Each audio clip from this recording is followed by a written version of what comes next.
ನಟರಾಜ ಕಲ್ಯಾಣ ಚಿದಂಬರ ఒకసారి దోర్బల ప్రభాకర్ శర్మ గారు ఒక రెండు విషయాలు చెప్తారు. పృథివీ ద్వారా సౌరభం సంస్కారగంధः భవతి, క్షమాగుణस्य వృద్ధిర్భవతి, अतः लं पृथ्वी बीजं गणपतेः भवति, अतः गणपतिपूजा पृथिवीपूजा समाना भवति. जलं शिवस्य प्रीतिकरं, शिवस्य उपरि जलं मिथो माधुर्यं, माधुर्यमपि जलस्य लक्षणं. वह्निरूप नमस्कार, आप देख रहे हैं बी न्यूज़ 24 और मैं हूं दीपक कुमार। जैसा कि आपको पता है कि दिल्ली के मेहरौली के आधा कैतायनी जो मंदिर है छतरपुर का, वहां पे विश्व शांति महायज्ञ का आयोजन किया गया है। आज उसका दूसरा दिन है और यहां पे कुछ जो महामंडलेश्वर है, कुछ साधु जो बाबा है वो आए हैं, तो मैं उनसे ज़रा मैं बात करता हूं। नमस्कार सर, ज़रा नाम बताइएगा अपना। महंत विवेक आचार्य, तुलसी पीठाधीश्वर, अयोध्या धाम। ये बताइएगा कि महाराज जी, अभी चारों तरफ पूरे दुनिया में एक तरह से अराजकता ही फैला हुआ है। जहाँ भी देखे वहीं लोग को असंतोष है, अपने आप में एक असंतोष का भाव फैला हुआ है और लोग मतलब इस समय एकदम शांति का वातावरण नहीं है। देखिए, इसमें सबसे बड़ी जो एक समस्या है कि हम अपनी परंपरा को भूलते जा रहे हैं। हमारे जो सनातन परंपरा है, लोग धर्म कहते हैं लेकिन परंपरा है, जीवन शैली है, उस जीवन शैली को भूल करके और पश्चिम की जो जीवन शैली है, पाश्चात्य सभ्यता है, उसके ओर अग्रसर हो रहे हैं। जो आपके नवयुवक हैं, जो आज का समाज है, धर्म कर्म में विश्वास करना बंद कर दिया है, पूजन हवन करना बंद कर दिया है। तो जब तक वो परंपरा वापस नहीं आएगी, कहीं पे भी विश्व में भी आपको शांति और सुकून नहीं प्राप्त होगा। नवो सद्भावना समिति ने एक अच्छा कार्य शुरू किया है और इस कार्य के द्वारा विश्व में शांति की एक जो अलख जगाने की कोशिश कर रहे हैं। कम से कम कहीं से शुरुआत तो हुई और ऐसे ही अगर धीरे धीरे यज्ञ का प्रचलन बढ़ता गया तो एक समय ऐसा वापस आएगा कि जो पुरातन समय में हमारी जो सभ्यताएं थी वापस आएंगी, शांति होगी, विश्व में हर तरफ खुशहाली होगी। ये ऐसा नहीं लग रहा है इस समय कि सनातनियों के लिए काफ़ी एक तरह का एक षड्यंत्र जैसा भी हो रहा है, षड्यंत्र भी चल रहा है। जैसे अभी को जो भी त्यौहार हुए पिछले दिनों में आपने देखा, उसमें कहीं ना कहीं किसी तरह का मतलब उपद्रवी लोग वहाँ पर उसको भंग करने की कोशिश किया, शांति व्यवस्था को बदनाम करने की कोशिश किया। अभी जैसा आपको पता होगा कि जो पुणे का एक जो कमिश्नर साहब है, उन्होंने गाइडलाइन जारी किया कि अगर आपको हनुमान चालीसा चलाना है या कोई भक्ति गाना चलाना तो उसके लाउड स्पीकर, तो उसके लिए आपको परमिशन चाहिए। लेकिन कहीं पे भी अगर अजान होता है, नमाज होता है, तो उसके लिए परमिशन तो नहीं लिया जाता। तो इस तरह का दोहरा रवैया क्यों हमारे देश में? इसमें सबसे बड़ी तो गलती हमारे समाज की ही है कि हम बहुसंख्यक होकर अल्पसंख्यक हो गए हैं। हमारी 100 करोड़ की आबादी है, लेकिन हमेशा जो है दबा के रखा गया। पहली प्रायोरिटी दी जाती थी हमेशा अल्पसंख्यकों को। तो समय के साथ बड़ा बदलाव आया है और जो भी ये कमिश्नर साहब हैं, इनको सनातन धर्म के बारे में, हनुमान जी के बारे में ज्ञान नहीं है। ज्ञान होता तो ऐसी बात ही ना करते। जैसे कि कहते हैं ना कि पहले बाला साहब ठाकरे को हिंदू का नेता कहा जाता था, आज उनके ही जो लड़के हैं उद्धव ठाकरे जी, वो किस ओर जा रहे हैं? देखिए, राजनीति इतनी गंदी चीज़ है ना कि सत्ता की लालच ऐसी होती है और सत्ता के ही वजह से वो आज सत्ता के लालच की वजह से ही आज वो हिंदुत्व को भूलते जा रहे हैं। उनके पिताजी थे जो कट्टर हिंदूवादी छवि के नेता थे, जिनकी वजह से हिंदुत्व महाराष्ट्र में जीवित था। किसी की हिम्मत नहीं पड़ती थी कि कभी भी सामने खड़ा हो। लेकिन आज वो कांग्रेस और एनसीपी और जो है अलग अलग पार्टियों से गठबंधन करके सिर्फ कुर्सी की लालच में आज हिंदुत्व को भूल बैठे हैं, जो भविष्य में उनके लिए काफ़ी राजनीतिक तौर पर बहुत खराब आने वाला समय है। तो आप हमारे जो सनातन धर्म के लोग हैं उनके लिए क्या संदेश है? अभी एक होने की ज़रूरत है। बिल्कुल मैं जितने भी सनातन धर्म के और जितने भी हिंदुत्व हैं, हिंदूवादी हैं, मैं सबसे एक ही चीज़ कहूँगा कि जाति पात सब भूल करके सबसे पहले आप एक हिंदू बनिए। हर जगह पर हिंदुत्व को प्रभाव में लाइए। अगर अपने समाज को, अपने सनातन को, अपनी सभ्यता को बचाना है तो सबको साथ आना पड़ेगा। साथ में जो महाराज जी जरा उनका परिचय दे दें।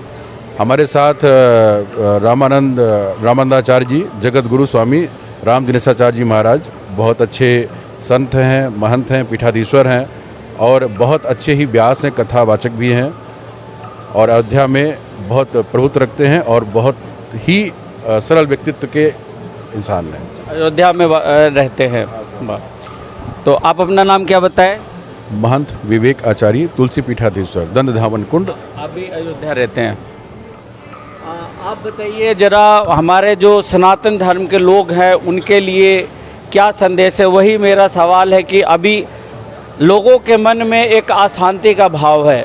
मतलब क्या कहते हैं, भौतिक के दुनिया में लोग अग्रसर हो रहे हैं। एक ही घर में अगर माँ है, बेटा है, बीवी है, पत्नी है, लेकिन बैठे तो साथ में, लेकिन वो कोसों दूर है एक दूसरे से और एक दूसरे से संपर्क में नहीं है। हम लोग अपना धर्म भी भूल रहे हैं, अपने कर्म भी भूल रहे हैं, अपने संस्कार को भी भूल रहे हैं। देखिए, जब जीवन में स्वार्थ आता है ना और स्वार्थ की सिद्धि नहीं होती है तो एक साथ होते हुए भी हम अलग अलग दिखाई पड़ते हैं। पश्चिमी सभ्यता की जितनी कुरीतियां हैं उन सबको हम लोगों ने अपने ऊपर आरोपित कर लिया है और उस आरोपित होने का कारण यही है कि आज हमारा परिवार, समाज सब बट गया। बाहर से देखने में हम एक लगते हैं पर अंतःकरण से किसी का किसी से मेल नहीं है। इसका मूल कारण स्वार्थ है और जितने ही आप अध्यात्म से पीछे होते जाएंगे आपके जीवन में ऐसी कुरीतियां आती जाएंगी। एक सत्ता के ऊपर एक परम सत्ता है और वो परम सत्ता पूरे संसार को चलाता है। उसी के दिशा निर्देश में आपको क्या मिलना है, क्या नहीं मिलना है, अगर उसकी सत्ता को हम एक प्रकार से जीवन में आत्मसात करना भूल जाएंगे तो फिर मुझे लगता है कि मनुष्य पशु की जैसा जीवन जीने लगेगा। तो इसमें अपनत्व, मानवता, सौम्यता, सुष्ठुता, सभ्यता, सौरभ्यता, इन सब की कमी खलने लगेगी और धीरे धीरे धर्मेण हीना पशुभिर समाना, उसकी जीवन पशुवत हो जाएगी। तो हमें अपनी वैदिक परंपरा की ओर लौटना होगा। तब जा कर के हम जिस राम राज्य की परिकल्पना करते हैं कि जहाँ अनुज सखा संग भोजन करहीं, पिता गुरु पितु मातु लख आयसु अनुसरहीं, तो एक साथ बैठना, एक साथ भोजन करना, माता पिता की बातों को मानना, मुझे लगता है रामीय सभ्यता जीवन में अंगीकार हो जाए तो समाज की ये दुरीतियाँ समाप्त हो जाएंगी। तो आज इस समाज के लिए क्या संदेश है आपके तरफ से, जो इस समाज में किस तरह से शांति व्यवस्था कायम हो, हिंदुत्व का जो है परचम लहराए, जो सनातन जो धर्म है वो बचा रहे? क्योंकि अभी देख रहे महाराज जी की सनातन पे बहुत तरह से चोट और वार किया जाता है। जैसे अभी आपने देखा होगा कि कुछ उपद्रवी लोग जो किए तो वहाँ पर बुलडोज़र चला, 15 मिनट के अंदर में स्टे ऑर्डर आ गया और उस बुलडोज़र के आगे लोग खड़े हो गए। देखिए, यहाँ तो अनादिकाल से ऐसा होता रहा है। डच आए, पुर्तगाली आए, हूण आए, खस आए, यवन आए, भारत पे आक्रमण होते रहते हैं। पर हमारी जो भारतीय संस्कृति की परंपरा है, जो सनातन धर्म है, ये मिटने वाला नहीं है। रावण, कंस, कुंभकर्ण के अत्याचार इसको नहीं मिटा पाए तो ये तत्कालीन लोग क्या मिटा पाएंगे। पर ये बात बिल्कुल सही है, ये सोचनीय तथ्य है कि आतंकवादियों के लिए 12 बजे रात को कोर्ट खुल जाता है और आम जनता के लिए तारीख पे तारीख ही केवल मिलती है। तो इससे बाहर निकल करके एक राष्ट्र, एक सभ्य समाज की स्थापना करनी होगी और उसके मूल में मानवता हो। कभी भी मानवता का दफन न होने पावे, मानवता का कभी समापन न होने पावे। और इस बात को मुझे लगता है पूरे विश्व में फॉलो कराने वाला कोई धर्म है तो उसका नाम सनातन धर्म है, जो कहता है सर्वे संतु निरामया, सारे लोग निरोगी हों, सब लोग सुखी हों। तो ऐसा धर्म जो संपूर्ण मानव के लिए हो, किसी एक जात, किसी एक संप्रदाय, किसी एक धर्म, किसी एक पंथ, किसी एक मजहब, और कोई कट्टरता नहीं। एक गंगा की प्रवाह की तरह प्रवाही परंपरा जिसको हम कहते हैं कि सुरसर सम सबकर हित होई। जब गंगा निकलती हैं तो वो ये नहीं देखती हैं कि ये इस्माइल का खेत है कि ये राम मनोहर का खेत है, बराबर दोनों का सिंचन करती हैं। ठीक उसी प्रकार सनातन धर्म है, जहाँ सबके साथ के साथ सबके विकास की बात होती है, सबके विश्वास की बात होती है और सबको आगे बढ़ाने की बात होती है। तो जो ये कट्टरपंथी लोग हैं, कुछ आतंकवादी टाइप के लोग हैं, सुप्रीम कोर्ट को भी अपनी एक ये कहें कि जो उनकी विश्वसनीयता है उसको बनाए रखना चाहिए और सबके साथ एक व्यवहार करना चाहिए। अपना परिचय दीजिएगा। मैं जगत गुरु राम दिनेशाचार्य, हरिधाम पीठ, अयोध्या। अच्छा, आखिरी में सवाल, अभी अयोध्या में जो रामलला का मंदिर बन रहा है बहुत भव्य तरीके से, और अभी वो आया है कि समय से वो 4 महीना पहले ही वो तैयार हो जाएगा, तो कैसा लग रहा है कि इतने सालों का जो वहाँ पे एक जो टेंट में रामलला रहते था, अब अपने वास्तविक वो मंदिर में जाएंगे वो? देखिए, राम मंदिर के साथ साथ मैं कहूँगा कि एक राष्ट्र मंदिर की भी स्थापना हो रही है। 492 वर्ष के बाद सनातन धर्मियों की बहुप्रतीक्षित जो श्री राम मंदिर था, आज उसका निर्माण हो रहा है। ये मात्र मंदिर का निर्माण नहीं है, ये हमारी भारतीय परंपरा, हमारी संस्कृति, हमारा उद्भव, हमारी सौम्यता और एक सनातन धर्म के पुनरुत्थान की व्यवस्था हो रही है।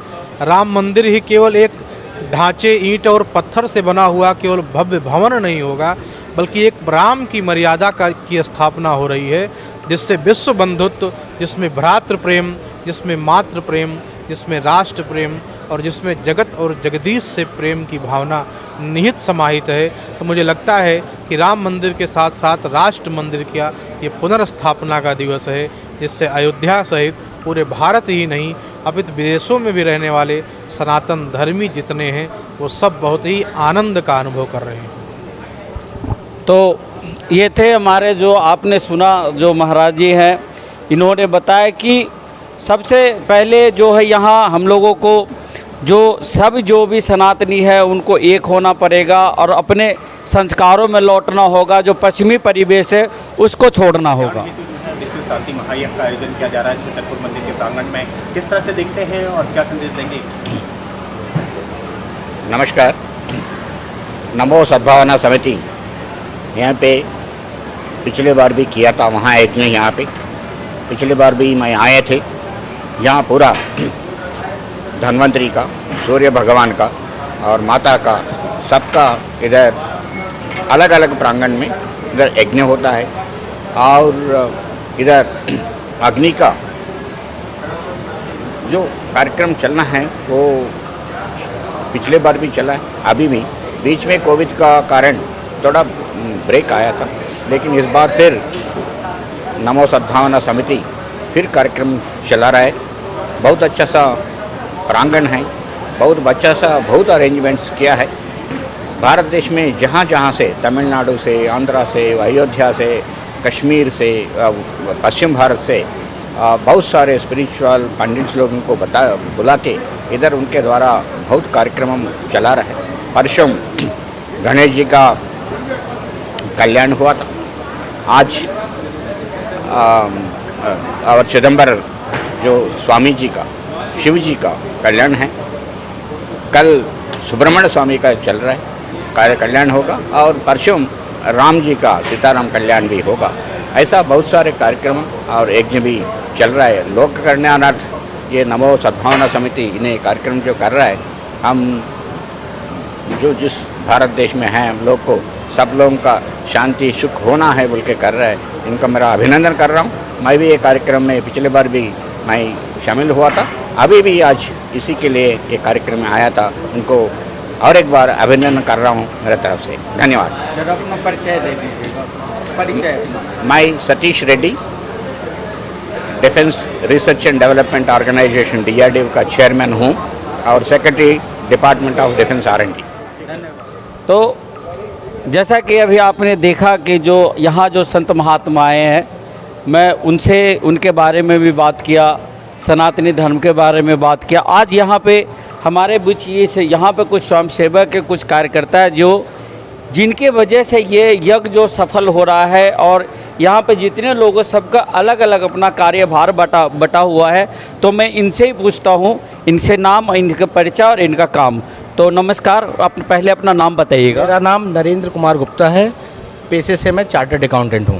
तो नरेंद्र जी ये बताएं, जो विश्व शांति जो महायज्ञ हो रहा है, जो 4 दिन का जो यहाँ पे आयोजन किया जा रहा है, इसमें आप किस तरह से अपना योगदान दे रहे हैं? आपका क्या कार्यभार है इस यज्ञ में?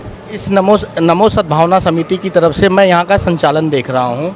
किस तरह का संचालन देख? यहाँ के जो मुख्य अतिथि आ रहे हैं हम उनका वेलकम कर रहे हैं और उनको प्रॉपर अकोमोडेशन व उनको खाने पीने में कोई दिक्कत तो नहीं आ रही है, ये सब कार्यभार हम देख रहे हैं। इस तरफ में प्लीज नाम बताइए। जी, मेरा नाम रितेश राय है। मैं नमो सद्भावना समिति का पूरा डिजिटल कैंपेन मैनेज करता हूँ। डिजिटल मतलब क्या? डिजिटल क्या? फेसबुक पे, यूट्यूब पे, ऑनलाइन कहाँ पर क्या आना है, न्यूज़ में क्या आना है, वो सब कुछ हमारी तरफ से होता है। जो हम लोग का लिंक हो तो वो भी डालते हैं कि नहीं डालते हैं? सब कुछ शेयर करते हैं हम। आप लोग जो आप न्यूज़ देते हैं सब अपने पेज पर, इंस्टाग्राम पे सब कुछ हम शेयर करते हैं उस पर।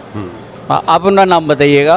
नमस्कार, मेरा नाम प्रदीप सिंह है। मैं राष्ट्रीय सह संयोजक नमो सद्भावना समिति से आप लोगों का स्वागत करता हूं। और साथ ही आपने कल काफ़ी अच्छी कवरेज की। आपने देखा शाम को जो बालाजी की जो आरती थी उस समय ऐसी द्रव्य मूर्ति का ऐसा लग के आ रहा था जैसे कि साक्षात ब्रह्मा विष्णु जी हमें देख रहे हैं।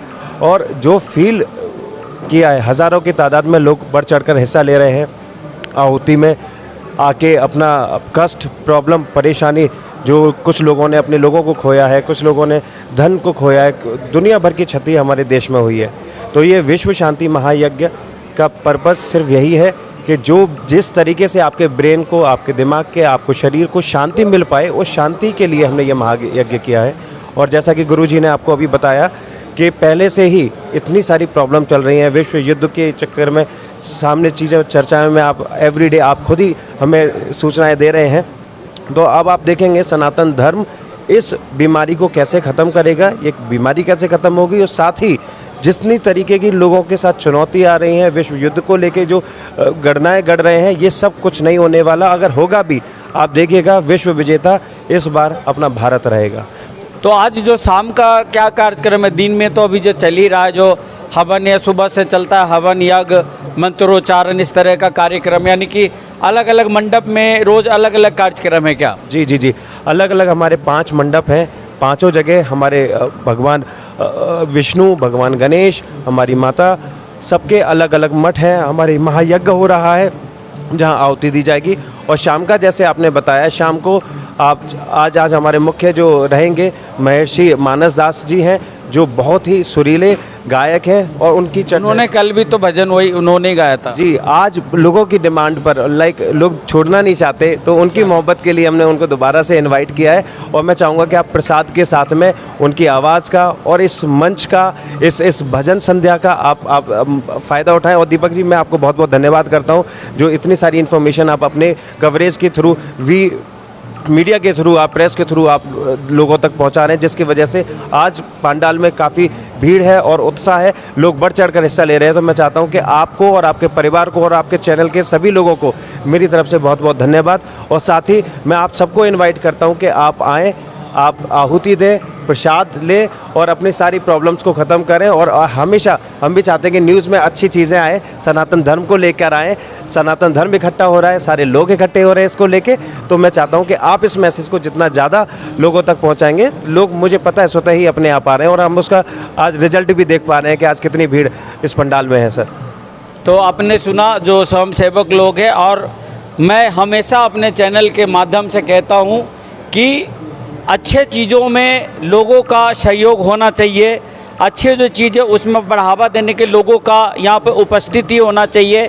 तो आप लोगों से फिर मैं निवेदन करता हूँ कि ये जो विश्व यज्ञ जो हो रहा है उसमें जितने भी लोग हैं, कम से कम जो अगर दूर से नहीं आ सकते तो जो दिल्ली के लोग हैं वो यहाँ पर आकर उमड़ जाए और देखें कि यहाँ पर सनातनियों का कितना बड़ा तांता लगता है, कितनी बड़ी संख्या में लोग आते हैं। तो शायद इनका कुछ अभी एक बात रह गया कहना, तो मैं इनसे भी बात में पूरा करवा लेता हूँ। सर, सबसे पहले तो मैं दीपक जी को और आपके चैनल को धन्यवाद देना चाहता हूँ। इतने अच्छे पत्रकार हैं और कल से ही मैं देख रहा हूँ पूरी कवरेज आप पूरे भारतवर्ष के अंदर दे रहे हैं। और आपके जितनी सोशल मीडिया पर आप चैनल पर अपना सर्विस और इन्फॉर्मेशन को शेयर कर रहे हैं, पहली बात तो मैं आपको धन्यवाद कहूँगा। और दूसरा, 21 से 24 तारीख तक मैं आपको पर्सनली दीपक जी आपको मैं इनवाइट करता हूं कि आप आइए, अपने परिवार के साथ में आइए प्लीज़। और बहुत बहुत धन्यवाद इस चैनल को कि दीपक जी जैसे अच्छे कार्यकर्ता और इतने होनहार व्यक्ति को आपने भेजा, और मैं आपका नंदन और अभिनंदन दोनों करता हूँ दीपक जी। धन्यवाद आपका।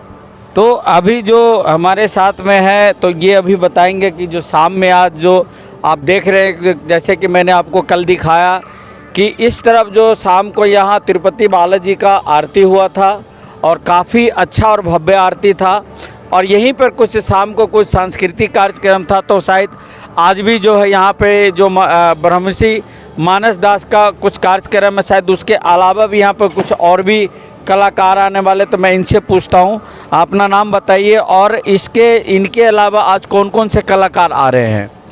सबको रोरा लोग इनके नमस्कार करत हई। जे अपना दिल्ली में बाहर प्रदेश से प्रवासी के रूप में जे भी लोग रहेला, सबसे हम निवेदन करत हनी कि आज ये प्रोग्राम में भोजपुरी गायक मुकेश शास्त्री जी, अनिल यादव जी और लक्ष्मी नगर से भी शायद हो सकेला कि निरहुदी जी के भी पास पत्र गई रहला, अगर वो आ जाई हैं तो भोजपुरी में कौन? दिनेश लाल यादव निरहु जो आजमगढ़ से हैं और एक्टर भी, पिक्चर फिल्म एक्टर भी है। हाँ, तो यदि आ जाते तो और अच्छा होगा, नहीं तो आप देखेंगे जितना ग्राउंड है पूरा ग्राउंड भर जाएगा हमारे पूर्वांचल के लोगों से। तो एक बार पुनः आपके चैनल से सभी माताओं बहनों से निवेदन करत हैं, प्रणाम करत हैं, और भाषा हम इसलिए परिवर्तन करके बोलत नहीं कि हम पूर्वांचल से हैं, भोजपुरी बहुत अच्छा भाषा होला। यही सबसे जे भी यहाँ पे प्रवासी लोग रहेला सबसे हाथ जोड़कर रिक्वेस्ट करत नहीं कि कार्यक्रम में आई, आरती देखी, आरती के उपरांत भोजपुरी में जो भक्ति गीत हुई, डांस हुई, हमारा छतरपुर गांव के जितना भी बाहर के लड़की बच्चे एजा रहेला लोग, सब जना अपन अपन प्रोग्राम दी लोग, नृत्य करी लोग, कुछ कला दिखाई लोग, कुछ नाटक करी लोग, बहुत अच्छा रही, हौसला बढ़ी। ऐसे आप सबसे निवेदन करते हैं, आप सब लोग शाम के 6 बजे ग्राउंड में आई कात्यायनी अध्या कात्यायनी मंदिर में। नमस्कार। तो आपने सुना कि आज शाम को 6 बजे से जैसे वो जो यहाँ पर आज भी वो आरती होगा, जो तिरुपति बालाजी का आरती, उसके अलावा जो अयोध्या से आए हुए हैं जो ब्रह्मश्री मानस दास जी, उनका होगा ही होगा। साथ में कुछ भोजपुरी कलाकार लोगों का भी यहाँ पर कार्यक्रम है, कुछ यहाँ लोकल बच्चों का भी कार्यक्रम है। तो चलिए मैं फिर आपको शाम को मिलता और यहाँ का जो कार्यक्रम है मैं आपको दिखाने का कोशिश करूँगा। अगर आप ये वीडियो YouTube पर देख रहे हैं तो हमारे चैनल को सब्सक्राइब करें और बेल आइकन को दबाना ना भूलें। अगर आप Facebook पर ये वीडियो देख रहे हैं तो हमारे पेज को लाइक करें।